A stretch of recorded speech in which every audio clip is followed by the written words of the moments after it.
सुखदेव गोस्वामी ने महाराज परीक्षित के शुभ प्रश्नों को सुनकर राजा का क्या किया?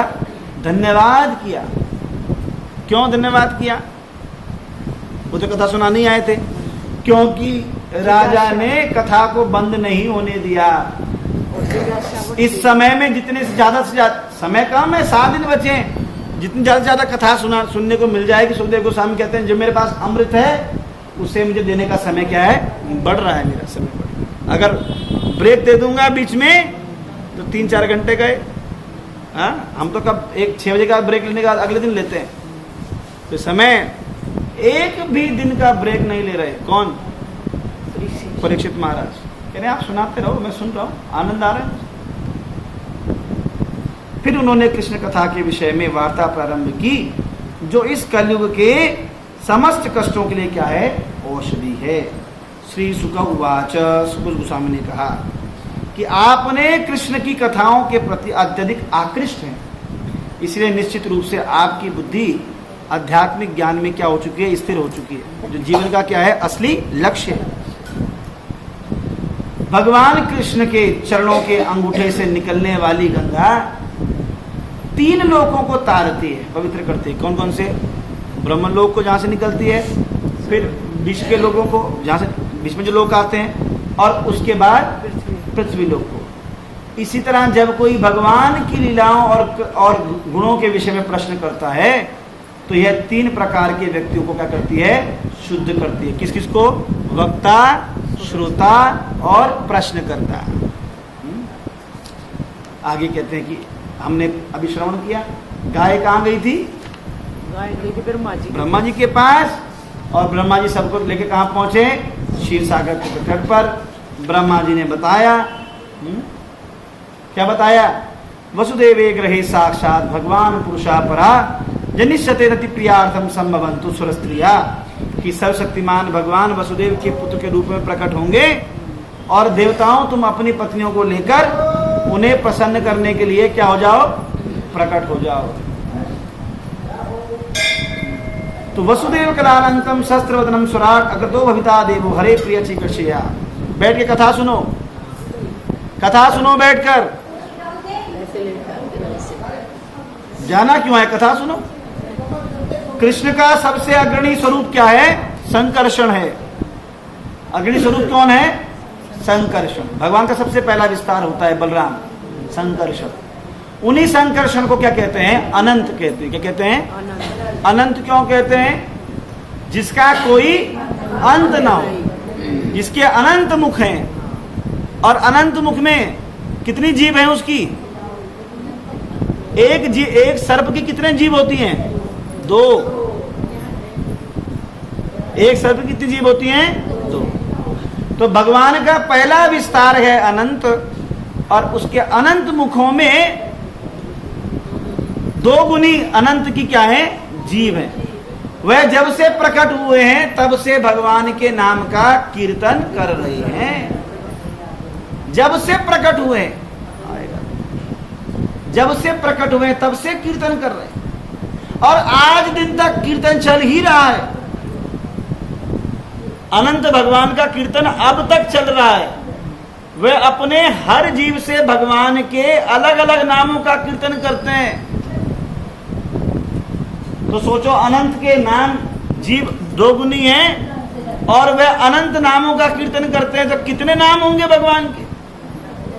और जब उनका लार चूता है कीर्तन करते करते, तो क्या बनता है? क्षीर सागर बनता है। जो दिव्य क्षीर सागर है वो अनंत के लार के चूने से बनता है। और भगवान उसमें शयन क्यों करते हैं? क्योंकि भगवान का नाम लेकर वह सागर बनता है। उस अनंत के लार में क्या रहता है? भगवान का नाम लेते लेते वो लार छूता है, इसलिए वह समुद्र क्या है? भगवान कहते हैं क्षीर सागर अत्यंत पवित्र। तो हमें बताया था आपको पूर्व में, किसी को याद हो तो पता नहीं, कि सांप की 2 जीभ कैसे हुई थी? किसी को याद है? कद्रू और विनता की कथा सुनाई थी। कुशा से कटी। हाँ, कुशा से कटी थी, सही याद आया, गुड। कद्रू कौन है? किसकी माता है कद्रू? नागों की, सर्पों की माता कद्रू, और गरुड़ की माता का नाम विनता। दोनों किसकी पत्नियां हैं? कश्यप की पत्नियां हैं। और गरुड़ क्या करते थे? सर्पों को खा जाते थे। सर्प उड़ते, सर्प बाहर जाते थे, तो वह सर्पों की माता कद्रु जो थी वह जलती थी। तो उसने क्या किया? प्लानिंग की थी कि मैं क्या करूंगी, माया के द्वारा इसको छल लूंगी। विनिता तो भोली है, गरुड़ की माँ तो भोली है, ज्ञानी तो है पर भोली है, इसे छल दूंगी और छलकर मैं क्या करूंगी, राजरानी बन जाऊंगी। तो उसने कोई छल किया। क्या छल किया? तो कोई टेंशन नहीं, लगा लेंगे, असली तिलक तो खोपड़ी के अंदर लगा। तो उसने क्या छल किया? उसने कहा, अरे दीदी सुनती हो? वैसे तो बात नहीं करती थी उससे, कभी जलती थी। तो विनीता ने सोचा कि आज दीदी दीदी क्यों कह रही है, सौतन है मेरी। तो कह रही, दीदी आज जरा तुमसे कुछ प्रश्न करना था। बोला, क्या प्रश्न करना है? तो बोला, अगर उस प्रश्न का उत्तर सही दोगी तो मैं तुम्हारी दासी, और अगर गलत उत्तर दिया तो तुम्हें मेरी दासी बनना होगा। उन्होंने कहा कि दासी बनने की बात चलो कोई टेंशन नहीं है, पर उत्तर तो पूछो। आज शास्त्रज्ञ आज बड़ा प्रश्न अच्छे से पूछ रही हो, दीदी दीदी कह रही, तो चलो पूछ ले भाई, क्या प्रश्न है तेरा? तो उसने प्रश्न कहा कि सूरज के घोड़ों का रंग क्या है? तो किस रंग के सूरज के घोड़े? देखो सब कद्रू हैं यहाँ पर। सूरज के घोड़ों का रंग। विनता ने कहा कि मैंने अपने पति कश्यप से सुना है, और मैं जब सूर्य को अर्घ्य देती हूँ सुबह, तो सूरज के घोड़ों का रंग क्या है? हरा है। हरे रंग के घोड़े हैं, हरित अश्व हैं। किसके? सूरज के। सूरज के घोड़ों का रंग क्या है? हरा। हरा है उनके घोड़ों का रंग। उसने कहा कि नहीं। कद्रू ने कहा, किसने कहा हरा है? सूरज के घोड़ों का रंग क्या है? काला है। उसने कहा कि नहीं, सूरज के घोड़ों का रंग हरा है। मेरे पति तो अपने कश्यप ऋषि से मैंने बार बार सुना है प्रवचन में, और रोज अर्घ्य देती हुई देखती हूँ। उसने कहा कि नहीं, चलो देख लेते हैं, अगर जो भी रंग है देख लेते हैं। सांच का सांच, झूठ का झूठ हो जाएगा। महल की अटारी पे चढ़ी तो उसने क्या देखा? आज विनता ने क्या देखा कि सूरज के घोड़ों का रंग क्या हो गया? काला। ये देखकर उसे बड़ा असमंजस हुआ कि हरे रंग के घोड़े काले कैसे हो गए आज। इसलिए उसने कहा, देखो काले रंग के घोड़े हैं, अब तुम्हें मेरी दासी बनना पड़ेगा। वह उसकी दासी बन गई, उसकी सेवा करने लगी। एक दिन गरुड़ देव ने देखा, क्या देखा गरुड़ देव ने? नाग जो है, नागों की जो माँ है वो रानी बनी हुई है, और गरुड़ की माँ क्या बनी हुई है? उसकी दासी बनी हुई है। बोला, माँ क्या हुआ, तू उसकी दासी क्यों बनी है? सौतेली माँ की, माता की, गरुड़ माता की। बोला, बेटा प्रश्न किया था उसने ऐसे ऐसा। अरे बेटा, सूरज के घोड़ों का रंग मैंने तो हरा सुना था, हरा ही देखती थी। उसने कहा काला, और काला ही दिखा।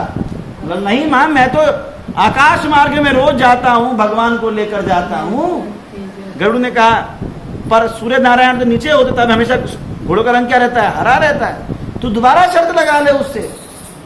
आज विनता ने कहा कि कद्रू, चलो शर्त लगाओगी, घोड़ों का रंग क्या है? बोला, हाँ हाँ पक्का। तो बोला, अगर सुनो दीदी, अगर आज भी हारी तो तुम्हें डबल दासी बनना पड़ेगा। उसने कहा ठीक है। और वह दोबारा अटारी पे चढ़ी, तो अटारी पे चढ़ के क्या देखा कि आज भी घोड़ों का रंग क्या हो गया? काला हो गया। यह देखकर विनता घबराने लगी। कद्रू ने कहा था ना काले रंग के घोड़े हैं, तुम तो बात मानी नहीं, अब तुम्हें मेरी डबल दासी बनना पड़ेगा। अब जब डबल दासी बनने की बात आई, गरुड़ ने कहा, माँ रुको, थोड़ी देर रुको। थोड़ी देर में क्या हुआ कि घोड़ों का जो मुख है वो हरा होने लगा, और धीरे धीरे उनकी गर्दन हरी होने लगी, धीरे धीरे उनके घुटने हरे होने लगे, फिर उनके पैर हरे होने लगे, और सारा जो काला काला अंधकार था वो सब मिट गया, और घोड़ों का रंग दोबारा से क्या हो गया? हरा हो गया। क्यों? ये सर्प जो थे मायावी थे। कद्रू माया जानती थी। वह अपने नाग पुत्रों को कहती थी, जाओ आकाश मंडल में, जब जाऊंगी तुम आकाश मंडल में इतनी फुंकार फैला देना अपनी माया के द्वारा कि काला काला कर देना, तो घोड़ों का रंग क्या लगे? काला काला। पर गरुड़ देव को आता देखकर नाग तो भाग गए, सर्प भाग गए, क्योंकि गरुड़ तो मार देगा सबको। इसलिए जब वो सब भाग गए तो घोड़ों का असली रंग आ गया। अब कद्रू बड़ी लज्जित हुई। उसने कहा कि तूने ऐसा किया क्यों? भाई तेरे पुत्र क्या करते हैं, मेरे पुत्र को मार देते हैं, इसलिए मेरे मन में ऐसा दोष था। गरुड़ ने कहा कि चिंता मत करो कि मैं जिन सर्पों के ऊपर भगवान का चिन्ह होगा, हाँ वे ठाकुर जी का चिन्ह होगा, उनको नहीं मारूंगा। जो मेरे भगवान की भक्ति करने वाले होंगे, गरुड़ भगवान की भक्ति करते हैं, अगर भगवान की भक्ति नहीं करने वाला होगा सर्प तो मैं उसको मार दूंगा। ऐसा कहकर वो चले गए। और जब देवताओं इसने कद्रु ने कहा कि ऐसा करो, मेरे पुत्रों की लंबी आयु के लिए क्या करो, अमृत ले आओ। तुम्हें तो पता है कि देवताओं के पास अमृत है, तुम्हारे तो बड़े बड़े पंख है, तुम तो उड़ते रहते हो, तो आकाश मंडल से थोड़ा सा अमृत ले आओ और मेरे पुत्र को क्या पिला दो, अमृत पिला दो, तो मेरे पुत्र अमर हो जाएंगे और तुम्हें भी टेंशन नहीं, मुझे भी टेंशन नहीं, कलेश ही खत्म हो जाएगा सारा। गरुड़ ने कहा कि ठीक है, पर एक शर्त पर, मैं अमृत लेकर भागूंगा, देवता मेरे पीछे पीछे भागेंगे, तो ये फटाफट पहुंच जाएं और इस अमृत का पान कर लें तो चलेगा। गरुड़देव इंद्र के लोक में गए जहाँ पे अमृत रखा रहता था कलश, और अमृत का कलश लेकर वहां से उठाकर गरुड़देव भागे। जैसे गरुड़देव भागने लगे तो उनके पीछे पीछे देवता लोग, क्योंकि देवताओं की संपत्ति क्या है, अमृत है, वो तो सबको अमृत पिलाते अमर होते। तो गरुड़देव भागने लगे अमृत कलश लेकर, और कहाँ पहुंचे, गरुड़देव ने ऊपर से क्या देखा, सबसे पहले क्या आया, हरिद्वार आया। तो हरिद्वार आया, गुरुदेव ने कहा रास्ते में अमृत कलश मेरे पास है। हरिद्वार आया तो तीर्थ की मर्यादा तो करनी पड़ेगी, तो तीर्थ की मर्यादा के लिए वहां पे स्नान ध्यान करना पड़ेगा। गुरुदेव ने अमृत कलश को वहीं पर रखा और फटाफट स्नान ध्यान किया, और अमृत कलश को ऐसे जमीन पर नहीं रख सकते ऐसे, तो कुशा के ऊपर उसको रख दिया। कुशा घास के ऊपर रख देते हैं, क्योंकि कुशा पर रखने पर करंट नीचे नहीं जाता, कोई एनर्जी नीचे नहीं जाती, इसलिए कुशा का आसन रखते थे। जो झोपड़ियों की छत बनाते थे पहले तो कुशा की बनाते थे, जो मंडप बनाते थे मंडप के ऊपर कुशा का, क्योंकि बिजली भी गिरेगी तो कुशा उसको वापस कर देती है, इंसुलेटर का काम करती है कुशा, इसलिए कुशा के आसन में बैठते थे साधु लोग, भक्त लोग जप करने के लिए कुशा के आसन, उससे शक्ति जो है नीचे नहीं जाती, एनर्जी मेंटेन रहती है। तो अब जैसे हरिद्वार से वो स्नान करके फ्री हुए, सर्प लेट हो गए पहुंचने में, देवता तब तक पीछे से पहुंच गए। गरुड़देव ने उठाया अमृत कलश और आगे गए, कहाँ पहुंच गए, प्रयाग पहुंच गए। प्रयाग में फिर महिमा है प्रयाग की, प्रयाग में फटाफट स्नान ध्यान किया, फिर वहां तब तक देवता पहुंच गए, फिर वहां से उठाया और कहाँ पहुंच गए, उज्जैन। उज्जैन में स्नान किया और फिर वो कहाँ पहुंच गए, वहां भी देवता पहुंच गए। फिर पहुंच गए कहाँ, महाराष्ट्र के त्र्यंबकेश्वर में, नासिक में पहुंचे, वहां उन्होंने फटाफट कुशा के ऊपर उस कलश को रखा, स्नान ध्यान किए जाके हटे, तब तक स्नान करके हट ही रहे थे, तब तक देवताओं ने अमृत कलश को वहां से उठाया और चले गए। पर अमृत कलश की जब रखते थे थोड़ा एक दो बूंद नीचे गिर जाती थी, तो जहां जहां अमृत कलश की बूंदें गिरी, ये क्या बन गए, ये कुंभ मेले लगने लगे यहाँ पे, चारों स्थानों में कुंभ मेला, क्योंकि इस जिस नक्षत्र में वो अमृत बूंद गिरी थी वहां पर, उसी नक्षत्र में जो समय आता है तब वहां का लगता है, कुंभ लगता है, कुंभ का मेला चारों स्थानों में लगता है। और उसे कहते हैं कुशावर्त तीर्थ, नासिक में जो जगह उसका नाम है कुशावर्त तीर्थ, सरोवर है, कुंड है। तो सर्पों ने देखा कि हमारे हाथ से सब कुछ छूट गया, अमृत तो मिल नहीं पाया, पर उन्होंने क्या सोचा, अमृत कलश किसके ऊपर रखा था, कुशा के ऊपर, तो एक आध बूंद तो गिरी होगी उसमें, अब अमृत तो कुशा तो पी गया सारा। तो क्या किया उन्होंने, चाट लेते हैं फटाफट कुशा को, अमृत कुछ तो मुंह के अंदर जाएगा ही, कुशा घास बहुत पैनी होती है, उसको चाटने पर उनकी जीभ के दो दो फाड़े हो गए। हाँ यही बता रहे होते देर से, दो हो गई इसलिए, हाँ इसलिए कुशा के कटने से उनकी जो जीभ थी वो दो हो गई, और सर्पों की आयु भी बढ़ गई, अमर नहीं हुए पर आयु उनकी बढ़ गई। अच्छा ये कुंभ का यही है, हाँ इसीलिए कुंभ मेला लगता है 12-12 वर्ष। गई थी फिर वो छिड़के थे वो, नहीं, ये अमृत कलश की जो बूंदे गिरी, तो इस प्रकार वृंदावन बिहारी लाल की जय। तो अनंत भगवान का क्या करते हैं, कीर्तन करते हैं।